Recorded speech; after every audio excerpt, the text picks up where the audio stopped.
Number 4 వీళ్ళ love marriage ఎలా ఉంటుంది అనుకుంటారు కదా, డేట్ ఆఫ్ బర్త్ నెంబర్ 4 వాళ్ళకి లవ్ మ్యారేజ్ ఎలా ఉంటుంది, అవకాశాలు ఉంటాయా అంటే వీళ్ళ లవ్ మ్యారేజ్ ఎలా ఉంటుందంటే వీళ్ళ టైం రాగానే ఇటు అరేంజ్ మ్యారేజ్ అటు లవ్ మ్యారేజ్ ఉంటుంది.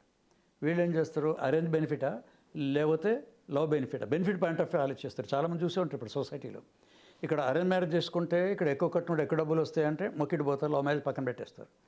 ఇది మామూలుగా ఉంది. అక్కడ లవ్ చేసే అమ్మాయి దగ్గర కట్నం ఉంటే ఎక్కడ బెనిఫిట్ ఉంది.